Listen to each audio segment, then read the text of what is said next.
Psalm 7. O Lord my God, in you do I take refuge. Save me from all my pursuers and deliver me, lest like a lion they tear my soul apart, rending it in pieces, with none to deliver. O Lord my God, if I have done this, if there is wrong in my hands, if I have repaid my friend with evil, or plundered my enemy without cause, let the enemy pursue my soul and overtake it, and let him trample my life to the ground, and I lay my glory in the dust. Selah. Arise, O Lord, in your anger. Lift yourself up against the fury of my enemies. Awake for me. You have appointed a judgment. Let the assembly of the peoples be gathered about you. Over it return on high. The Lord judges the peoples. Judge me, O Lord, according to my righteousness and according to the integrity that is in me. O let the evil of the wicked come to an end, and may you establish the righteous. You who test the minds and the hearts, O righteous God, my shield is with God, who saves the upright in heart. God is a righteous judge, and a God who feels indignation every day. If a man does not repent, God will whet his sword. He has bent and readied his bow. He has prepared for him his deadly weapons, making his arrows fiery shafts. Behold, the wicked man conceives evil and is pregnant with mischief and gives birth to lies.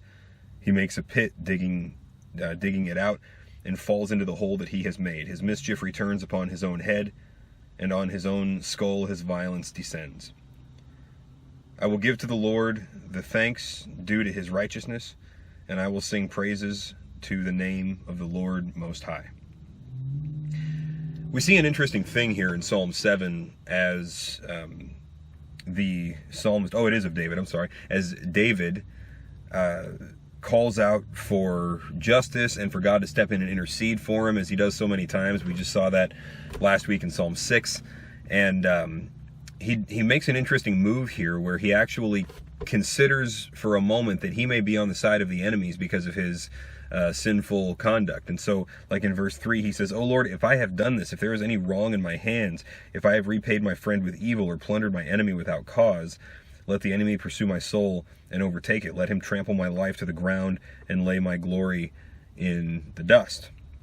And so what he's saying here is, if I've sinned and I deserve discipline or punishment from you, then don't withhold it, because I only want what's right. Isn't that interesting? See, normally we desire justice to be given to other people, but we desire mercy for ourselves. And what David is showing us here is actually some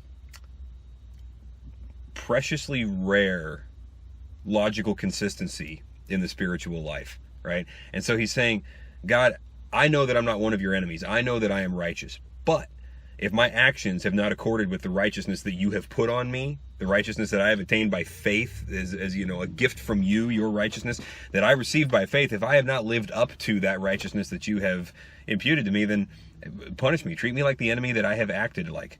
And he goes on later to say that he knows that he is not the enemy of God and that God will look kindly on him. But what a great mental exercise to look into the eyes of God and say, I really think I'm right on this one, and I think I need to be defended, but I don't always have the full picture.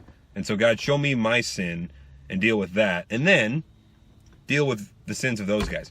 Jesus talks about this speck and log thing. How dare you point out the log in somebody else's, or the speck in somebody else's eye when you've got a log in your own eye. And so David here shows us how to pray for help while being humble and not putting ourselves above as if we're better than the people that we need help from, the people that we need help against, or to defend ourselves against. So humility in prayers for help. We could say humility in bold prayers. And David shows us this in a beautiful example of being willing to consider that maybe I am wrong. I think as Christians we could use more of that.